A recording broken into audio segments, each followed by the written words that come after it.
ನಮಸ್ಕಾರ ಎಲ್ರಿಗೂ welcome to channel. ಇವಾಗ ಅನ್ಬಾಕ್ಸಿಂಗ್ ಮಾಡ್ತಾಯಿದ್ದೀನಿ. ಪ್ಯಾಕೇಜ್ ಬಂದಿದೆ ಅಮೆಝಾನಿಂದ. ಸೊ ಏನಿದೆ ಅಂತ ತೋರಿಸ್ತಾ ಇದ್ದೀನಿ.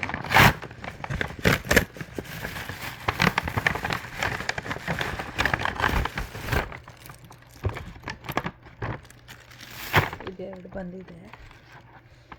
ಏನು ಅಂತ ಹೇಳ್ತಾರೆ, ಇದು ಫೇಸ್ ಲೈನ್ ಫಿಲಮ್. ಏನು ಅಂತ ಹೇಳಿದ್ರೆ, ನನಗೆ ಐ ಆಪ್ರೇಷನ್ ಆಗಿದೆ. ಸೊ ಅದಕ್ಕೆ ಸ್ನಾನ ಮಾಡೋದಕ್ಕೆ ಫೇಸ್ಗೆ ಕವರ್ ಮಾಡ್ಕೊಳ್ಳೋದು, ಐಸ್ನ ಕವರ್ ಮಾಡ್ಕೊಳ್ಳೋಕ್ಕೆ ಇದು ಶೀಲ್ಡ್ ಮಾಡ್ಕೊಳ್ಳೋದು ಈ ಥರ. This is you shield the ice.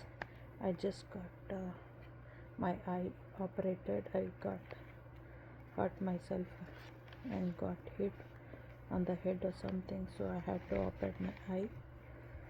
So I got this one for that, and this one for the head shower, so that the water does not come on the face. Face ಮೇಲೆ ಬರಬಾರ್ದು ಅನ್ನೋದಕ್ಕೆ ಹೆಡ್ಗೆ shield ಥರ ಇದೆ. ತಲೆ ಸ್ನಾನ ಮಾಡೋದಕ್ಕೆ face ಮೇಲೆ water ಬರಬಾರ್ದು ಅಂತ. ಅದು ಸಬ್ಸ್ಕ್ರೈಬ್ ಮಾಡಿ, ಲೈಕ್ ಮಾಡಿ, ಶೇರ್ ಮಾಡಿ, ಬೆಲ್ ಐಕಾನ್ ಒತ್ತಿ. ಓಕೆ, ಬಾಯ್.